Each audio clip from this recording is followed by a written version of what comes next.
ಹಣ್ಣು ಸಿಗಲ್ಲ. ಆಗ ಟೈಮಲ್ಲಿ ಏನು ಮಾಡಬೇಕು ಅಂತಂದಾಗ ಈ ಥರ ಮನೆಯಲ್ಲಿ ಇಟ್ಕೊಂಡ್ರೆ, ಈಗ ನೋಡಿ ನಿಮ್ಮ ಮುಂದೆನೇ ಒಂದೊಂದು ಸ್ಪೂನ್ ಹಾಕೋಣ.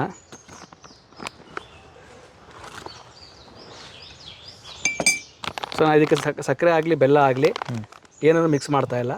ಯಾಕಂದರೆ ಇದನ್ನು ನಾನು ಆಗಲೇ ಹೇಳ್ದಂಗೆ ನಾವು ನೀರಿನ ಜೊತೆ ಹಾಗೆ ಕುಡಿದ್ರೆ ಇದರ ಹೆಲ್ತ್ ಬೆನಿಫಿಟ್ಗಳು ಜಾಸ್ತಿ ಸಿಗುತ್ತೆ. ಹೌದು. ನೀವು ಹಣ್ಣನ್ನು ತಂದು ಜ್ಯೂಸ್ ಮಾಡೋದಾಗ್ಲೂ ನಿಮಗೆ ಇದೇ ಕಲರಲ್ಲೇ ಫೀಲ್ ಸಿಗುತ್ತೆ.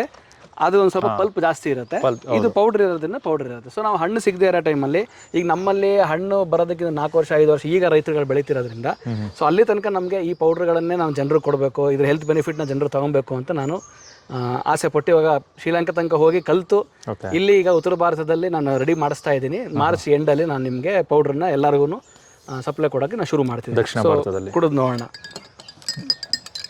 ಅಂದರೆ ಇದು ಉತ್ತರ ಭಾರತದಲ್ಲಿ ಆಲ್ರೆಡಿ ಇದೆ, ದಕ್ಷಿಣ ಭಾರತಕ್ಕೆ ಪರಿಚಯ ಮಾಡ್ತಾ ಇದ್ದೀರಾ. ಅಂದರೆ ಹಣ್ಣಿನ ಕಲರ್ ಕೂಡ ಹೀಗೆ ಇರುತ್ತೆ, ನಾನು ನೋಡಿದ್ದೀನಲ್ಲ ಅದೇ ಕಲರ್ ಇರುತ್ತೆ. ಬೇಕಂದ್ರೆ ಸ್ವಲ್ಪ ಏಲಕ್ಕಿ ಹಾಕೋಬೋದು, ಆಗಲೇ ಹೇಳ್ದಂಗೆ ಸ್ವಲ್ಪ ಸಕ್ಕರೆ ಹಾಕೋಬೋದು. ಸೊ ಇದನ್ನು ನೀವು ಒಂದು ವಾರ ಕುಡಿದು ನೋಡಿದ್ರೆ ನಿಮ್ಮ ದೇಹದಲ್ಲಿ ನಿಮ್ಮ ಹೊಟ್ಟೆನಲ್ಲಿ ಆಗೋ ಬದಲಾವಣೆ ನಿಮಗೆ ಗೊತ್ತಾಗುತ್ತೆ.